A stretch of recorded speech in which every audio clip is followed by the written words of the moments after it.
Darating talaga yung araw na mapapatanong ka na lang sa sarili mo kung magagawa mo pa ba o kung mararating ko pa ba yung lugar na pinapangarap ko. Yung sitwasyon na palaging ginugusto at mga hiling na nais kong maging totoo. Mangyayari pa ba yun?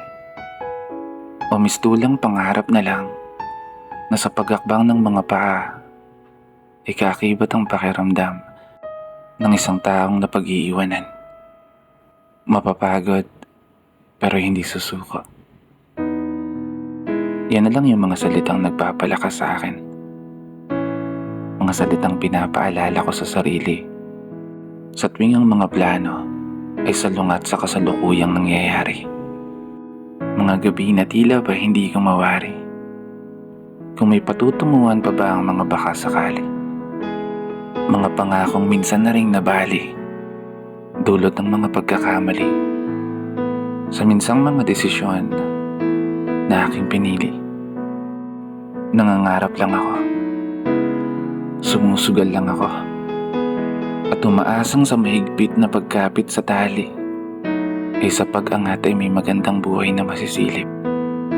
Buhay na laging laman ng panaginip. Buhay na laging nilalakbay ng isip. Buhay na binubulong ng mga tinig sa tuwing humihiling sa'yo.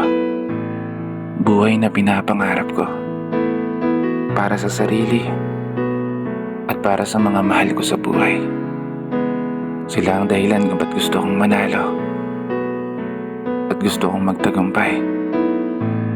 Kahit aminado na minsan pinabalot ng lumbay, binibisita ng lungkot at takot na nagpapahina sa mga kamay. Mga pagkatalo at kadalasang sitwasyon na hindi umuugnay sa gusto at mga plano. Mga bagay na sa sarili ko'y pinangako. Mga pangyayari na bigla-bigla na lang nagbabago. At mga tao na kusang naglalaho. Basta ano man ang mangyari sa dulo, kayo na po ang bahala sa mga pangarap ko.